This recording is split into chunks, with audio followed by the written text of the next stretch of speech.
Au moment où on parle, le FMI, on entend bien ce que je dis, vient de publier une note en recommandant aux pays du monde de taxer les profits faits sur la pandémie et les ultra-riches pour aider ceux qui s'étaient appauvris pendant la pandémie.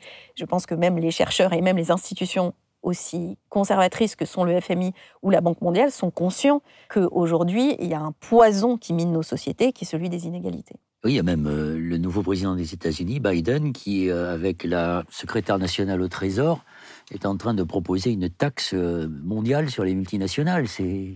Alors Biden a déjà décidé d'augmenter la taxe... Oui, de 21 à 28%. Voilà, de passer de 21 à 28% l'impôt sur les sociétés, l'équivalent de l'impôt sur les sociétés américain, ce qui est une inversion d'un trend qui date depuis les années 80, depuis Reagan surtout, mais surtout de revendiquer cet impôt dans tous les pays. Pourquoi c'est essentiel? Deux raisons, parce que ça met fin à l'espèce de concurrence fiscale absurde qui s'était instaurée, et surtout, ça attaque de front les paradis fiscaux. Parce que le principal problème des pays classiques, c'est qu'ils sont sous la pression des paradis fiscaux, où les entreprises vont faire des opérations financières fictives parce qu'elles ne sont pas taxées du tout. Donc oui, c'est une révolution, et ce qui est surtout très intéressant, c'est de voir si Emmanuel Macron va soutenir cette position. Parce que pour l'instant, la France a été très timide.